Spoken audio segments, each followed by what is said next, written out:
Octavianus Maniani, pemain yang musim lalu juga memperkuat Persitara Jakarta Utara, mendapatkan kepercayaan penuh dari Ivan Kolev.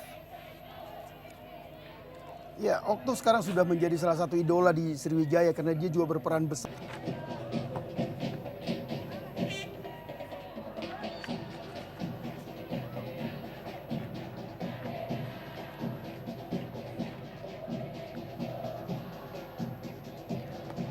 Cristiano Lopez, pemain yang juga sempat membela Pelita Jaya. Lopez disapu saja oleh Gunawan. Bukan pelanggaran. Danilo Fernando. Pendek saja ke Lopez. Kali ini pelanggaran dilakukan oleh Gunawan terhadap Lopez yang memang terlihat begitu ketat mengawal pergerakan Cristiano Lopez. Ya, memang ini tipikal Cristiano Lopez, diving yang harus diwaspadai oleh pemain belakang Sriwijaya. Kita lihat bagaimana dia menjatuhkan badan, mecah kebuntuan, bisa memberi atau membuka peluang bagi tiga penyerang mereka yang notabene sebenarnya naluri penyelesai atau pencetak gol, bukan pemberi umpan seperti Danilo. Ya, kita tahu bahwa musim ini Sriwijaya FC harus melepas Zahrahan. Betul. Kembali Cristiano Lopez, masih Lopez. Danilo Fernando kembali ke Lopez.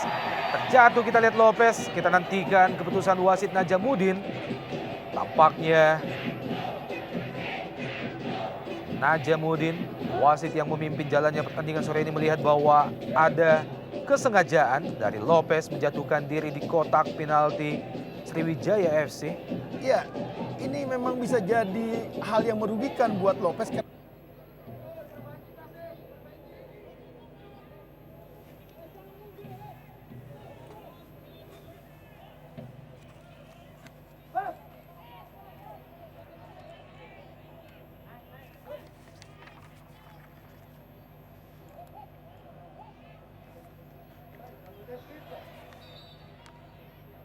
Kembali pelanggaran tampaknya terhadap Otto Maniani. Tampak kesakitan Otto Maniani, pemain yang juga pernah membela. Mereka hanya runner up, sehingga bisa saja Sriwijaya merasa di atas angin, justru menjadi beban pada pertandingan sore ini. Karena kita lihat bagaimana dalam hal fighting spirit justru anak-anak The Lobster yang lebih terengginas dibanding Sriwijaya. Ya, dan akhirnya wasit Najamuddin mencabut kartu kuning yang pertama pada pertandingan sore ini setelah Kate Kayamba Gams dilanggar oleh Dodok. ya Dodok Anang.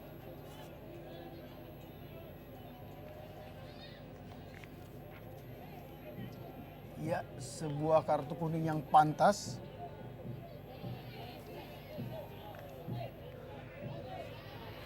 sebuah aksi oleh Dodok Anang yang sangat membahayakan Kate Kayamba Gams.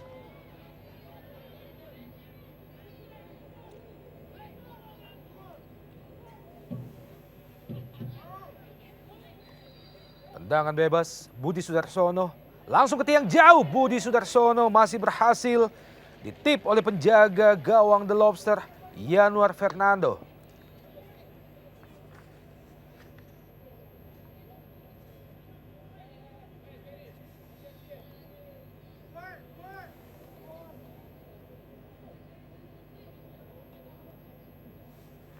Ya, sebenarnya kita lihat bahwa dari 10 serangan yang dilakukan oleh Deltras, 10 serangan itu dibangun oleh Danilo dan Cristiano Lopez. Artinya memang untuk mematikan serangan dari Deltras, Kolev cukup memerintahkan pemain belakangnya lebih memperhatikan Cristiano Lopez dan Danilo.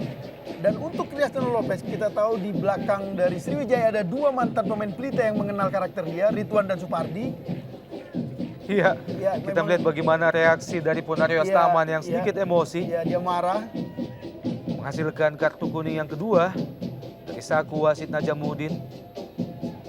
Pemain yang musim lalu senantiasa dipercaya sebagai kapten kesebelasan oleh Rahmat Darmawan. Dan sekarang peran itu diambil oleh Kate Kayamba Gams.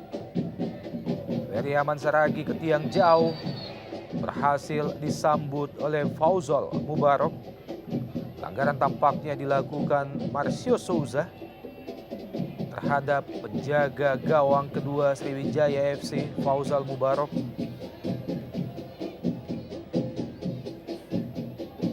Ya, kalau kita perhatikan dengan jernih, sebenarnya tidak ada pelanggaran di situ. Kita lihat bahwa tidak ada gerakan dari penyerang-penyerang Deltras yang mengganggu penjaga gawang Mubarok. Cuma mungkin Barisan pertahanan Sriwijaya FC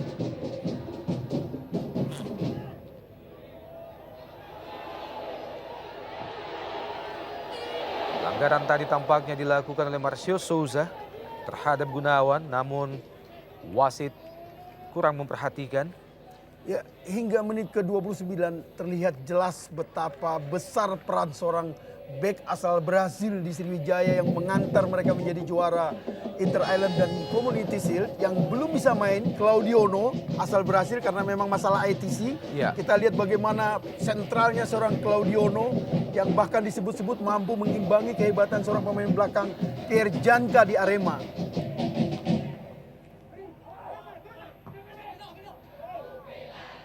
Berusaha melepaskan diri Park Jung-hwan. Pengawalan yang sangat ketat memang senantiasa diberikan oleh Dodok Anang terhadap Park Jung-hwan maupun terhadap Kate Kayambag.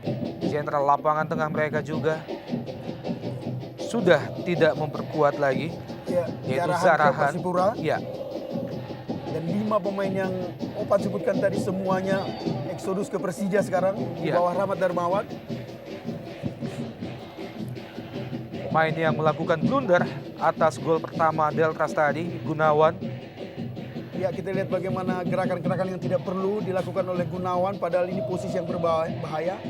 Memang tadi saya juga menyaksikan bagaimana terkejutnya saya oleh memasang Gunawan padahal dia punya pemain belakang yang cukup pengalaman di situ, Bobby Satria misalnya. Nah,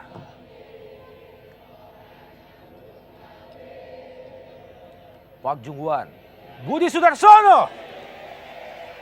Sayang Masih lemah. sekali kita lihat bagaimana mestinya ini bola yang selalu menjadi makanan empuk buat seorang Budi. Peluang emas, asis yang sangat luar biasa. Kita lihat bagaimana Budi dengan pelan seperti tidak terlalu menggunakan tenaga, hanya menendang begitu pelan. Hilanglah peluang emas yang dimiliki.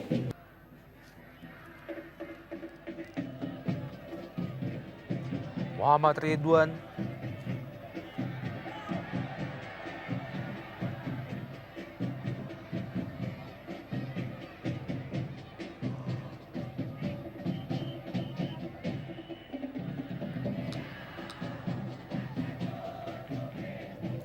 Ivan Kolev, mantan pelatih timnas Indonesia.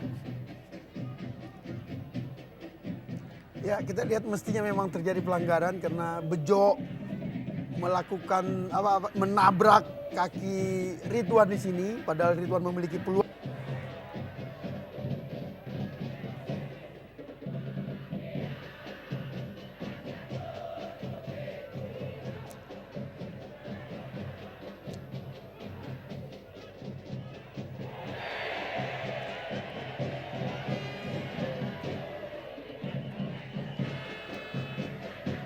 Kembali menghasilkan kartu kuning dan tampaknya Ya, kita lihat bagaimana gerakan yang tidak perlu dilakukan oleh Dirga saat menjatuhkan Marcio Sosa.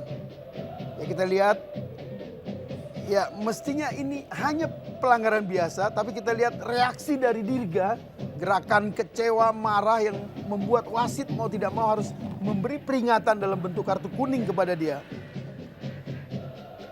pemain yang baru saja masuk di awal babak kedua menggantikan Budi Sudarsono. Keheningan di Stadion Gelora Delta Sidoarjo, 2 gol tercipta bagi tim promosi. Merubah kedudukan menjadi 2-0 atas Sriwijaya FC. Ya, ini akan menjadi pekerjaan rumah yang sangat besar bagi Ivan Kolev. Ya, Membenahi lini belakang. Kita lihat bagaimana Gunawan kembali mendapat kartu kuning.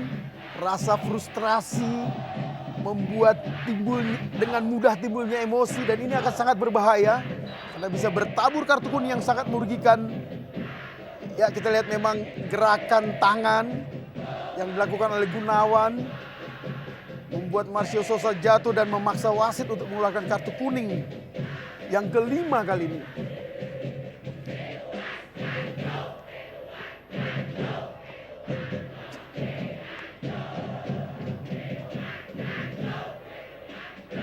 Satu kartu kuning dan juga satu blunder berakibat gol pertama bagi Deltras adalah sebuah hasil yang kurang memuaskan bagi seorang visi sebelah kiri.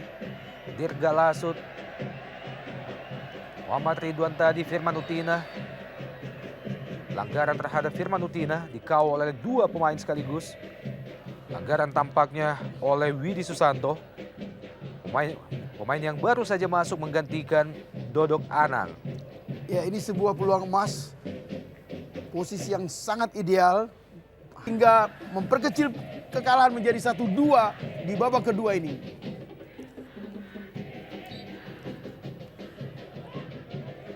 Berubah kedudukan saat ini 2-1.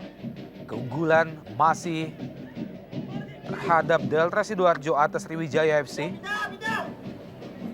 Baru saja Kate Kayamba Gams berhasil memperkecil kedudukan. Ketertinggalan bagi Sriwijaya menjadi 2-1 melalui gol dari Titik Putih. Kembali terjatuh Arif Suyono.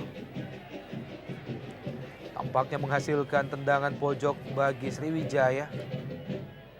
Masih tampak kesakitan Sutikno. Marcio Souza.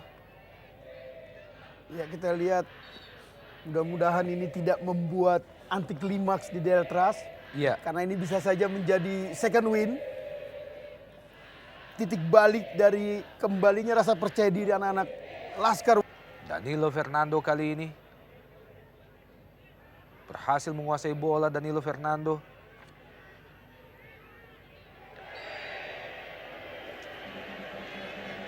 Pelanggaran terhadap Hoirul Masuda dan lagi-lagi dilakukan oleh Dirga Lasut. Ya, ini posisi yang sangat ideal bagi Marcio Sosa atau Danilo Fernando. Kita tahu dua pemain Amerika Latin ini memang sangat piawai.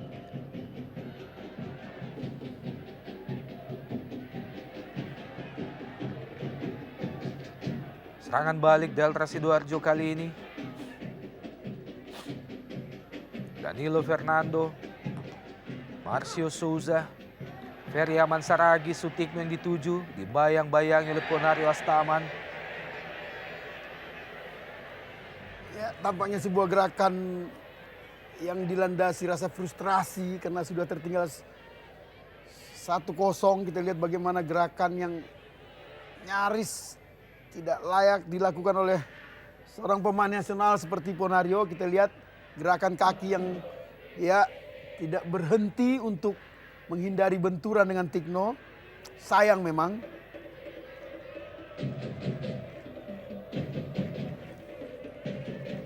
Pemain yang telah diperoleh oleh Arif Suyono tinggal berhadapan dengan kiper Delta Sidoarjo. Crossing dari Ponario Astaman kali ini Kate Kayamba Gams yang dituju. Luar biasa Yanuar memang.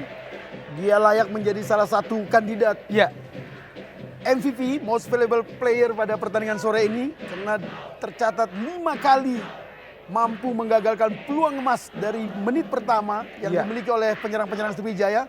salah satunya adalah tendangan penalti. Ya, kita pada lihat babak bagaimana pertama. reaksi yang tepat, timing, menutup, dan mempersempit jarak tembak yang dilakukan oleh Arif Suyono. Walau harus kita lihat bagaimana Tersisa beberapa detik lagi. Sriwijaya FC dan pelanggaran kali ini. Wow, sebuah tindakan yang sangat tidak terpuji oleh pemain Sriwijaya FC terhadap Fahmi. ya tindakan yang berbahaya bagi Ridwan. Ya, Yang jelas-jelas melakukan pemukulan di depan wasit. Melakukan gerakan yang sangat tidak perlu. Tampaknya dilandasi rasa frustrasi, Bung. iya. Kita nantikan keputusan dari wasit Najamuddin melihat tindakan yang sangat tidak terpuji dilakukan oleh pemain Sriwijaya FC. Tampaknya Muhammad Ridwan Setelah menerima sliding dari Fahmi, Ya, nampaknya dia emosi, tidak bisa menerima. kita nantikan Ya. keputusan wasit Najamuddin. Ya, dan tampaknya keputusan tegas diberikan oleh wasit Najamuddin terhadap Muhammad Ridwan dengan memberikan kartu merah, Bung. Ya, memang sulit untuk Najamuddin tidak mengeluarkan kartu merah. Mau kita lihat bagaimana Ya. dari gerakan memang pemukulan itu disengaja oleh mantan bek Pelita ini. Ini sangat disayangkan. Pemain senior sekelas Muhammad Ridwan masih mampu terpancing emosinya, sekaligus melahirkan kartu merah bagi Muhammad Ridwan.